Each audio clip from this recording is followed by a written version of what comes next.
Hello दोस्तों, trading channel में आप लोगों का बहुत बहुत स्वागत है।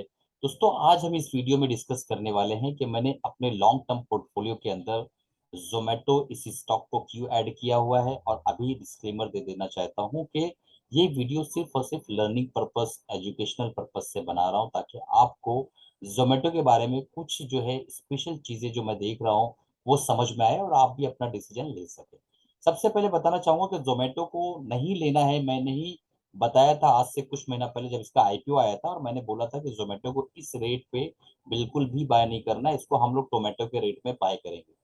लगभग 2 वीडियो मैंने अपने चैनल पे डाल रखे हैं, आप जाके देखेंगे, जोमेटो ट्रेड नजर डालेंगे तो वो वीडियोस पे आ जाएंगे। आप देख लीजिएगा कि मैंने क्या कहा था। तो आज हम बात करने वाले हैं कि इस वीडियो में कि हम इस स्टॉक के अंदर क्यों इतनी रुचि दिखा रहे हैं और क्या वजह है। क्या ऐसे टेक्निकल्स या फंडामेंटल चीजें दिखाई देने लगी जिसकी वजह से अब ये अट्रैक्टिव हो गया। तो सबसे पहले दोस्तों, आप यहाँ पे देख पाएंगे कि इस एरिया के अंदर 3/9/2021, और ये जो एरिया दिख रहा है आपको पूरा 2021 का जो साल था, उस वक्त जो है ये बिल्कुल इसने एक टॉप बनाया 169 कर, वहां से कंटिन्यू भीषण गिरावट आई। तो जिन्होंने यहाँ पर बाइंग नहीं की होगी, तो उनके पास इस स्टॉक को बाय करने के लिए तो पैसे बचे ही होंगे डेफिनेटली। तो उस वक्त तो इस रेट पे 169 पे लगाना चाह रहे थे, तो इनको फिर 50 पे 55 पे क्या बुरा लग रहा है स्टॉक, ठीक है। अब यहाँ से गिरना शुरू हुआ, लोअर लोस बनाता हुआ। 20 मूविंग एवरेज है ये, और ये 200 मूविंग एवरेज है, ब्लैक कलर की जो लाइन है। यहाँ से जब इसने गिरावट दर्ज कराई, तो सबसे पहला इसने एक बॉटम बनाया। मैं आपको दिखा देता हूँ, और जस्ट मिनट। देखिए यहाँ पे किसने बॉटम बनाया इस एरिया के अंदर, 50 रुपीज का। फिर यहाँ पे एक और बॉटम बनाया इसने 41 के आसपास, ठीक है। ये दो बॉटम बने। अब ये दो बॉटम आप देखते रहिए, मैं एक चीज बहुत इंपॉर्टेंट बताने जा रहा हूँ आपको। ये दो बॉटम देखिए आप। उसके बाद अगर हम यहाँ से आरएसआई पे खाली ध्यान दें, ठीक है, तो आप देख पाएंगे कि बॉटम तो प्राइस नीचे की तरफ आया है, बट आरएसआई ऊपर की तरफ गया है। बस यही वो एरिया था जब मैंने एक वीडियो बीच में और डाला था कि यहाँ पे बुलिश डाइवर्जेंट है और यहाँ पे एक अच्छा लग रहा है, मतलब, और बाइंग की अपॉर्चुनिटी क्रिएट हो रही है। थोड़ा मैंने बाइंग किया, स्विंग ट्रेडिंग किया, प्रॉफिट था उसको सब अपने स्टूडेंट्स को शेयर किया, सारी चीजें किया। बट अब ये इन्वेस्टिंग के हिसाब से बड़ा दमदार लगने लगा है दोस्तों। वो भी बताता हूँ क्यों लग रहा है। तो यहाँ बुलिश डाइवर्जेंस देख के हमने ट्रेड किया और काफी जो है प्रॉफिट मिला, और उसके बाद हम यहाँ से एग्जिट हो गए। अब फिर से हमको ये अच्छा क्यों लग रहा है वो दिखाता हूँ आपको। यहाँ पे आप देख पा रहे होंगे कि बुलिश डाइवर्जेंस तो डेली टाइम फ्रेम में क्रिएट हो गया है। जब डेली टाइम फ्रेम में बुलिश डाइवर्जेंस किसी भी स्टॉक पे क्रिएट होता है, तो उसका इम्पैक्ट दोस्तों 6 महीने से कम साल 2 साल रहता है। वो डाइवर्जेंट इतना स्ट्रांग होता है डेली टाइम फ्रेम का। यहाँ पे आप देख पाएंगे कि यहाँ पे एक अच्छा खासा जमावड़ा वॉल्यूम जो है बाइंग का आपको यहाँ दिखाई दे रहा है, ठीक है। अब एक बहुत इंपॉर्टेंट चीज, मैं इसको यहाँ से थोड़ा सा इसको, आरएसआई का कंसेप्ट आपको समझ में आ गया होगा, उसकी जरूरत नहीं है हमें, तो मैंने इसको थोड़ा सा मिनिमाइज कर दिया। अब यहाँ से देखिए, अब यहाँ देख पाएंगे आप कि कहीं ना कहीं स्टॉक जो है 220 मूविंग एवरेज के आसपास सस्टेन करने की कोशिश कर रहा है। तो जब कोई गिरता हुआ स्टॉक 20 मूविंग एवरेज के ऊपर रहना शुरू कर दे, तो ये पहला संकेत होता है, वो भी बुलिश डाइवर्जन के साथ, ये पहला संकेत होता है कि वहां से ट्रेंड का रिवर्सल हो रहा है, ठीक है।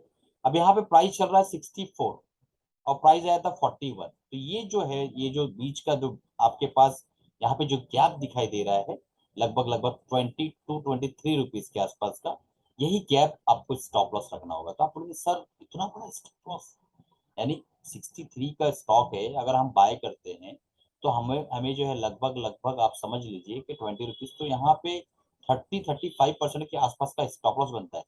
जी हाँ दोस्तों, इतना बड़ा स्टॉप लॉस लेना पड़ता है अगर आप वाकई इन्वेस्टिंग करना जानते हो तो। इन्वेस्टिंग में स्टॉप लॉस हमेशा 15 से 25%, 30%, मैं तो ये कहता हूँ कि 40-50% रहे तो और अच्छा है। बट आप सिर्फ स्टॉप लॉस में आप इन्वेस्टिंग के नियम को नहीं मानोगे, यहाँ पे आपको बहुत कुछ सीखने मिलने वाला है। जब इन्वेस्टिंग आप करते हो तो आपको सारे नियम को, सबसे पहला कि आपको वैल्यू बाइंग करने आना चाहिए। हम यहाँ बाय करते तो उसकी वैल्यू नहीं थी, बट अगर हम यहाँ बाय कर रहे हैं, यहाँ बाय कर रहे हैं, तो उसकी वैल्यू निकल कर आ रही है, पहली चीज। तो आपने अपनी सेफ्टी ऑफ मार्जिन को बढ़ा लिया। अगर आप यहाँ बाय करते तो आपको किसी भी हाल में यहाँ निकलना होता, अगर नहीं निकलते तो दोस्तों आपका पैसा कई गुना कम हो चुका रहता। आपका 160 का स्टॉक जो है 41 पे आ चुका रहता। आप अंदाजा लगाइए कि आपको 75 से 80% के आसपास का लॉस होता। तो वैल्यू बाइंग करने आपको आना चाहिए। अगर वो आपको नहीं आ रहा है तो इसका मतलब है कि कहीं ना कहीं आपको इन्वेस्टिंग के सारे रूल्स पता नहीं। तो हम यहाँ पे वैल्यू बाइंग कर रहे हैं। क्यों वैल्यू बाइंग मैं आपको बता रहा हूँ, क्योंकि हमारा 60 का स्टॉक एग्जाम्पल के तौर पे यहाँ तक भी पहुंचता है 123 तक, तो भी हमें जो है इसके अंदर 100% के आसपास का प्रॉफिट मिलेगा। 100% के आसपास का प्रॉफिट हमें मिलेगा इस जगह पे, यहाँ से अगर हम बाय करते हैं। और हमारा स्टॉप लॉस कितना है, हमारा स्टॉप लॉस 41 है। ठीक है, पहली चीज। दूसरा नियम कि जब भी आप इन्वेस्टिंग के लिए, अभी मैं आगे बताने वाला हूँ कि ये मुझे अच्छा क्यों लग रहा है, लेकिन अभी सबसे पहले मैं आपको दिखा रहा हूँ कि क्या ऐसी वजूहत है जिसकी बुनियाद पे मुझे ये अच्छा लग रहा है, और क्या मतलब किस तरीके से हम काम कर सकते हैं। तो काम किस तरीके से करना मैं बताता हूँ। सबसे पहले वजह देख लेते हैं। तो यहाँ पे मैं जो दोस्तों फंडामेंटली तो कुछ खास है नहीं, कंपनी का मार्केट कैप तो आपको पता ही है कि 54,755 के आसपास का मार्केट कैप है इसका। बट यहाँ पे जो मुझे इंपॉर्टेंट चीज दिखाई दी वो आपको मैं बता देता हूँ, आप भी देख के दंग रह जाएंगे। ये देखिए, एफ का जो बाइंग था, इन्होंने अपनी बाइंग को 7% से बढ़ाया है। ये वो एरिया था जहां पे इन्होंने अपनी बाइंग को घटाया था, आप देख पा रहे हैं। अगेन इन्होंने अपनी होल्डिंग को बहुत ज्यादा बढ़ा दिया दोस्तों अगस्त में, आप देख पा रहे हैं 2022। तो उसके बाद डीआईस का डाटा अगर आप देखें तो डीआईस ने भी अपनी होल्डिंग को बढ़ाया है। ये देखिए, 4.73 था, फिर इन्होंने अपनी होल्डिंग को कम किया, उसके बाद 5.97। तो आप यहाँ देख पा रहे हैं बहुत भीषण बाइंग यहाँ पे चालू है। तो एक बात बताओ, जब आपको ज्यादा आइडिया ना हो ना दोस्तों, तो बड़ी मछली के पीछे आप चलते रहो। अब बड़ी मछली के पीछे आप हो लिए, जब तक ये मछली ऊपर की तरफ लेके जाती रहो, नीचे आता चुपचाप निकल लो, ठीक है। तो अब ये जो स्टॉक के अंदर इतनी भीषण बाइंग चल रही है, एफआईज 7% की होल्डिंग बढ़ा रहे हैं, डीआई 4.73 था 5.97 के आसपास, यानी लगभग 6 पकड़ लीजिए आप। तो यहाँ पे इन्होंने अपनी 1.5 से 2% के आसपास की होल्डिंग बढ़ाई है। तो एक अपने आप में तेजी का संकेत यहाँ पे बता रहा है। मैं गलत भी हो सकता हूँ, 5% चांस है कि मैं गलत हो जाऊँ। अब यहाँ पे देखते हैं कि हम इन्वेस्टिंग किस तरीके से करेंगे। ठीक है दोस्तों, तो देखिए, पहला मान लो हमें इसके अंदर 1 लाख रुपया डालना है। ठीक है, तो हम उसके 5 पार्ट्स करेंगे। कितने पार्ट्स, 5 पार्ट्स। क्योंकि मार्केट में झटके अभी खत्म नहीं हुए, मार्केट के झटके अभी और लगने वाले हैं। तो हम 5 पार्ट जब करेंगे तो पहला पार्ट करंट मार्केट प्राइस पे डाल देंगे। जब ये नीचे की तरफ आए तो हमारा पहला जो सपोर्ट है ये एरिया, ठीक है, 51 तक हम बाय करेंगे। ठीक है, यहाँ से नीचे आता है तो हम इस एरिया में वापस यहाँ बाय कर सकते हैं, फिर नीचे की तरफ 51 पे वापस बाय करें। 51 के पास नीचे फिर हम बाय नहीं करेंगे, हमारा स्टॉप लॉस 41 करेगा, हम स्टैग्नेट रहेंगे। 40 के नीचे जाता है तो हम 38 का हमारा एसएल रख के इसको होल्ड करके चलेंगे। ठीक है, तो आपने 1 लाख में से मान लो 5,000 यहाँ आपने मान लो 20,000 यहाँ डाल दिया, 20,000 यहाँ डाल दिया, और उसके बाद होल्ड करके बैठे हुए आपने सिर्फ 40,000 रुपीज जो है आपने अभी तक के डिप्लॉय किया। तो अब होल्ड करके बैठे, जब ये वापस ऊपर की तरफ आए और इस एरिया को ब्रेक करे, मैं आपको दिखा देता हूँ किस एरिया की बात कर रहा हूँ मैं। 1 मिनट दोस्तों, पूरी तरीके से समझ लीजिए ताकि आपको आइडिया मिल जाए मैं क्या बोलना चाहता हूँ। ये वो एरिया है जहाँ पे बार बार आ रहा है जा रहा है। ठीक है, तो जब ये जो है 200 मूविंग एवरेज के ऊपर आ जाए, 200 मूविंग एवरेज के ऊपर आ जाए, तो हमें तीसरा स्लॉट अपना यहाँ पे डालना है। ठीक है, और इतनी गिरावट के बाद 200 मूविंग एवरेज के बाद सीधा ये ऐसे नहीं भागेगा, और जो बाइंग कर रहे हैं जो बड़े इन्वेस्टर्स है उसको सीधा लेके जाएंगे भी नहीं, क्योंकि छोटे हाथों में इस माल को देंगे नहीं। वो लोग क्या करेंगे, वापस आएंगे 200 मूविंग एवरेज पे, यानी जब 200 मूविंग एवरेज को ब्रेक करेगा ऊपर की तरफ, फिर रिट्रेस करेगा। इस रिट्रेस के बाद भी चलना शुरू करेगा, तो हमें चौथा पार्ट डालना है। तो लगभग लगभग हमारा जो एवरेज बनेगा बहुत बढ़िया बन जाएगा। 75-80 के पास का एवरेज बनेगा, और 120 पे जाते रहते हमें धीरे धीरे माल को खाली करते रहना रहेगा। इस तरीके से हमें कार्य करना। और अभी भी वापस डिस्क्लेमर देना चाहूंगा, ये वीडियो मैं सिर्फ और सिर्फ लर्निंग पर्पज से बना रहा हूँ, कोई बाय सेल रिकमेंडेशन नहीं है। अपने फाइनेंशियल एडवाइस राय मशवरा लेने के बाद जो है आप जो इसके अंदर काम कर सकते हैं। मुझे ये इंपॉर्टेंट चीज दिखाई जो आपके सामने लाना चाह रहा था, और मैंने आपके सामने यहाँ पे बताया कि इसके अंदर बहुत बड़ा बदलाव आ रहा है।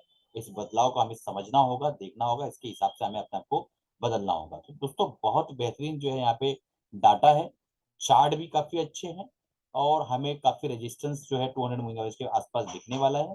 क्योंकि ये जो एरिया है दोस्तों, यहाँ पे लोग लिखने गए, जो लोगों को इतनी डीप नॉलेज नहीं रहती है तो वो लोग यहाँ पे डर के मारे निकलना शुरू करते हैं। तो ये एरिया एग्जैक्टली यही 200 मूविंग एवरेज के पास आ रहा है।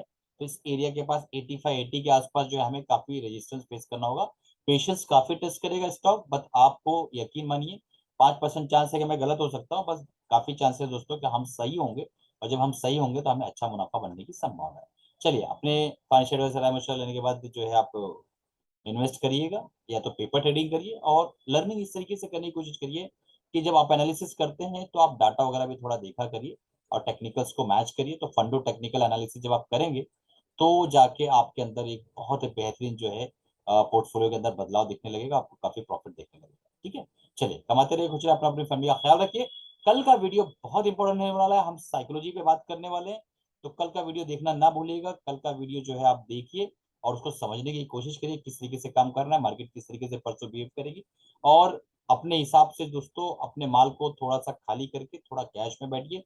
मार्केट के अंदर अभी बहुत से झटके बाकी है, वो झटके जब खत्म हो जाएंगे तो आपको इसी प्लेटफॉर्म पे पता चलेगा कि झटके कब खत्म हो गए। इसीलिए चैनल को तुरंत सब्सक्राइब कर लीजिए, बेल बटन दबा दीजिए, और नीचे डिस्क्रिप्शन में जो है एक लिंक है एमएसएम बुलेटिन का। हमने जो है नवरात्रि के मौके पे जो है उसको बहुत हेवी डिस्काउंट दे रखा है, 60% के आसपास का डिस्काउंट है। तो 3 महीने तक मैं क्या बाय क्या सेल कर रहा हूँ, वो सारी चीजें आपको वहां देखने मिलने वाली है, और लर्निंग वीडियो है, तो नोट कर लीजिए। लगभग आपको 800 रुपए के अंदर अंदर 3 महीने तक मैं क्या बाय क्या सेल करता हूँ, सारी चीजें वहां देखने मिलेंगी। चलिए, कमाते रहिए, कुछ अपना और अपनी फैमिली का ख्याल रखिए दोस्तों।